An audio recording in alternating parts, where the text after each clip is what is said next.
प्रभु यीशु मसीह के नाम में कल तक प्रोग्राम में आपसे मिलकर बड़ी खुशी हो रही है। पूरे संसार में ऐसे संघर्ष हो रहे हैं, युद्ध हो रहे हैं, कहीं एक तरफ भूकंप हो रहे हैं तो कहीं बाढ़ आ रही है। इस तरह से बहुत सी घटनाएं हो रही हैं और साथ में बहुत सी अच्छी बातें भी हो रही हैं। इन सब के बीच में लोग तो बहुत ही बिजी हैं और उनके पास समय नहीं है। वचन पूरे हो रहे हैं ये देखने के लिए उनके पास समय नहीं है। तो परमेश्वर ने इसके बारे में पहले ही बता दिया था कि लोगों के पास जागृत हृदय नहीं होगा। हम ऐसे समय काल में आ चुके हैं।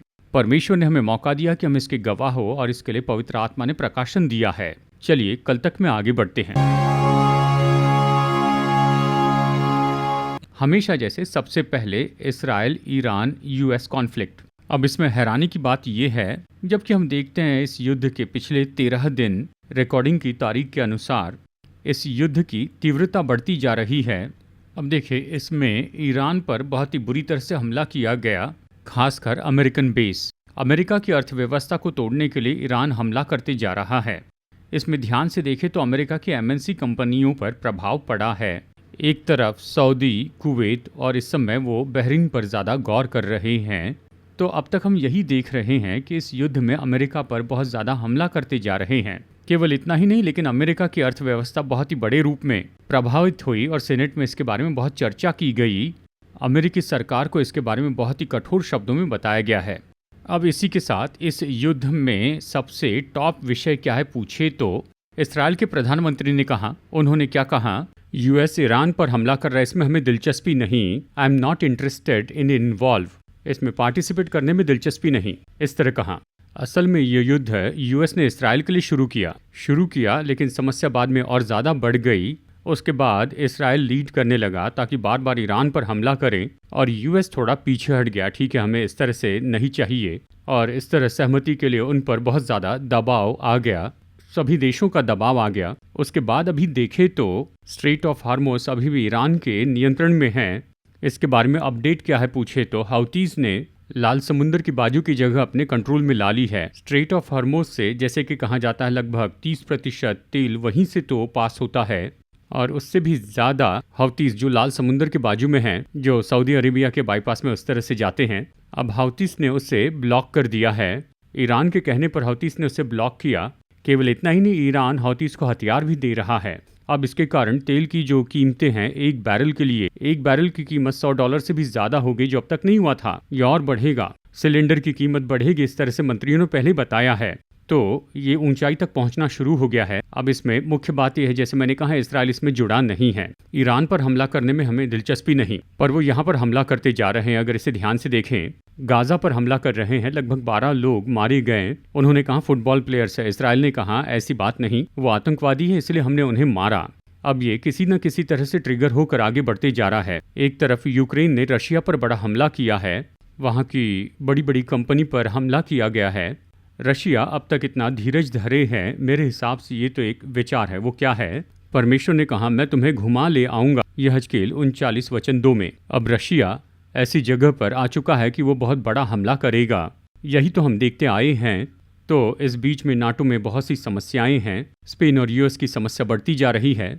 अब वहाँ यूके ने क्या किया अगर ये पूछे तो, यूएस को अपना बेस उपयोग करने दिया। वी आर इन वॉर, हम युद्ध में हैं, इस तरह यूएस के साथ अनाउंस किया। मैं इसलिए बता रहा हूँ, यहजकेल 38:13 में तर्शीश के व्यापारी शब्द आया है। ये ब्रिटिश के बारे में बताया गया, यूके के बारे में बताया गया, और वो भी इसमें इन्वॉल्व हो गए हैं। तो इस समय हम लोग इसी समय काल में हैं जिसके बारे में वचन हमें यहाँ पर बता रहा है। ये तो अटल बात है। मैं इसके बारे में अपडेट्स, प्रभु के आगमन में देरी हुई तो अगले कल तक प्रोग्राम में आपको बताऊंगा। चलिए एक और महत्वपूर्ण विषय को हम यहाँ पर देखते हैं। एल नीनो के बारे में बहुत से लोग बात कर रहे हैं। इसका पीक तो अगस्त में होगा, इस तरह कहते हैं। इसलिए जून महीने में इतिहास में देखा जाए तो ये 5वें नंबर का सबसे सूखा जून महीना रहा। जुलाई इससे भी कहीं ज़्यादा होगा, इस तरह कहा था। अभी देखा जाए तो वो कहते हैं कि अगस्त तो बड़ी पीक पर होगा, ये तो सबसे बुरी दशा में होगा। कहा जाता है कि 39% वाटर लेवल कम हो चुकी है। हर साल के अनुमान के अनुसार इस साल 39% वाटर लेवल कम है कहते। इसमें बहुत से तालाब और झील सूख चुकी हैं। तंजावुर के आसपास देखे तो वो कहते हैं कि सब ड्राई होते जा रहा है।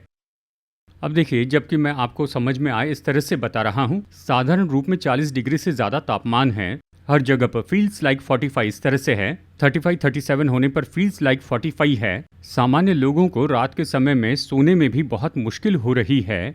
हमारे जैसे देशों के बारे में कह रहा हूँ, हर जगह ग्लोबल वार्मिंग है, क्लाइमेट गर्म हो रहा है। यूरोप में बहुत जगह पर इसने बहुत बुरा प्रभाव डाला, ये बात हमने देखी है। अब इस समय क्या है पूछे तो यह है जापान, लगभग 40 डिग्री सेल्सियस। इसके पहले जापान में कभी ऐसे नहीं हुआ, पहली बार 40 डिग्री का तापमान पार हुआ और लोग इसे सहन नहीं कर पा रहे हैं। पहले जो कहा था अभी फिर से कह रहा हूँ, ये ओवरऑल ग्लोबल वार्मिंग है। पूरी दुनिया में गर्मी बढ़ रही है, पूरी दुनिया में ये बढ़ रहा है। ये पृथ्वी आग के लिए रखी गई है, ऐसे है ना। इसकी गर्मी 1 डिग्री बढ़ चुकी है, नॉर्मल टेम्परेचर से 1 डिग्री गर्मी बढ़ चुकी है। पेरिस मीट में कहा गया 1.5 यानी 1 डिग्री से ज़्यादा बढ़ गया। अभी युद्ध हो रहे हैं तो 2 डिग्री बढ़ गए हैं। तो अभी इस समय देखिए, दूसरा पत्रस अध्याय 3 10 और 12 इस तरह से हो रहा है। प्रभु ने ऐसे ही किया। लेकिन इन सारी बातों को अगर अच्छे से देखें तो परमेश्वर ने जो भविष्यवाणियाँ की है वो पूरी हो रही हैं। परमेश्वर अचानक पूरा कर रहा है, ऐसा नहीं।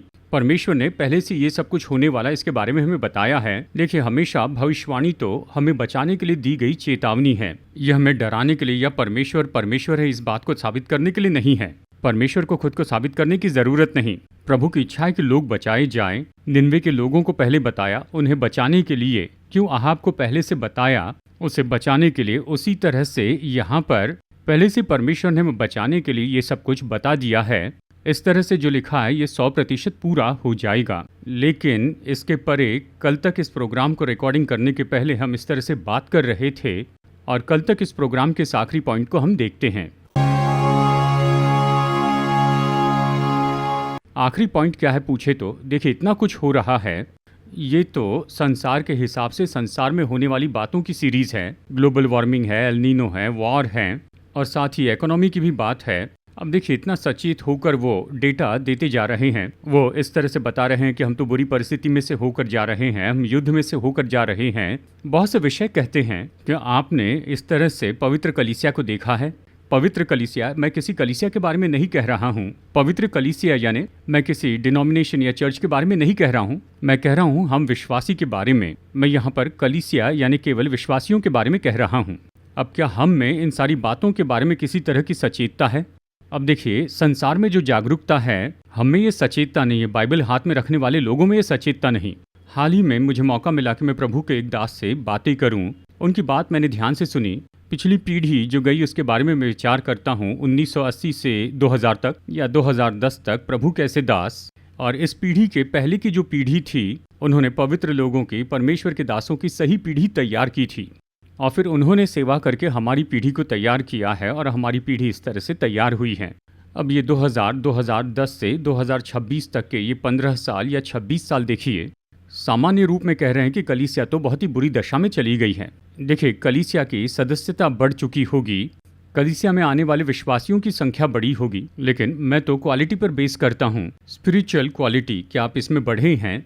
विश्वासियों को अपने विवेक में पता है, विश्वासी ये जानता है हम आत्मिक रीति से नहीं बढ़े, हम बुरी दशा में आ चुके हैं। एक समूह, बाइबल जैसे कहती है, जो पवित्र हैं और भी पवित्र बने। एक समूह आत्मिकता में बहुत बढ़ गया है, पर ज़्यादातर लोगों में इसकी कमी है। क्यों उनमें ये विचार नहीं है? इतने तो भी विषय हैं, लेकिन 30 साल पहले ऐसा कुछ भी नहीं था। इस तरह के युद्ध नहीं थे, एल नीनो नहीं था, ग्लोबल वार्मिंग नहीं था, इतना बड़ा अकाल, इतने भूकंप। 25 साल में इतने भूकंप आ चुके हैं।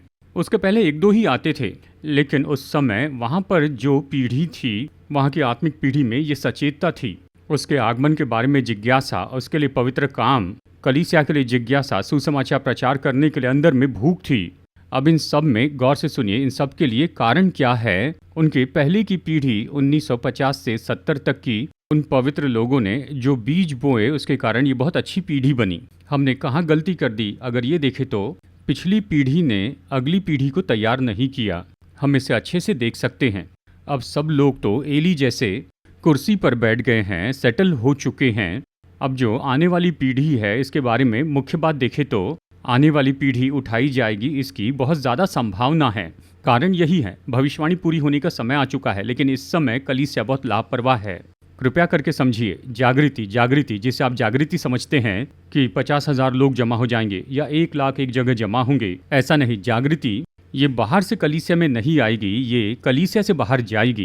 कृपया करके कलीसिया में, सत्य में आत्मा में, पवित्र आत्मा में, विश्वास में बल पाइए, अब ज़्यादा समय नहीं रहा है। इसे चेतावनी के रूप में बता रहा हूँ। कृपया कर अगली पीढ़ी की जागृति के लिए कदम उठाइए। उनके लिए क्या कर सकते हैं वो देखिए, नहीं तो फिर एक दिन आएगा। नूह के समय में परमेश्वर धीरज धर के राह देखते रहे, लेकिन उन्होंने मन नहीं फिराया। वचन कहता है